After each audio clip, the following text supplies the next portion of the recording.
Hindi na big deal ang pagpaparetoke sa kasalukuyan. Kumbaga kung may chance naman, why not? Kung ang mga beauty queen na nagpapalipo na. Like inamin ng beauty queens na sina Katrina Gray, Michelle D at Celeste Cortesi na nagpalipo rin sila sa klinik ni Dra. Vicky Bello. Ayon kay Katrina, nagpatanggal daw siya ng taba sa likurang bahagi ng kanyang braso. I even tried lipo for the first time here at the back of my arms.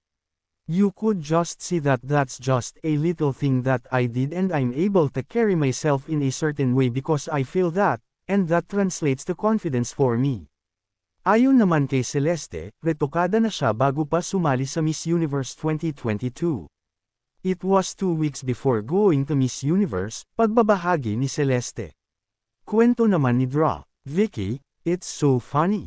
She told me, Doctora, I have no confidence. I cannot compete because my arms are big.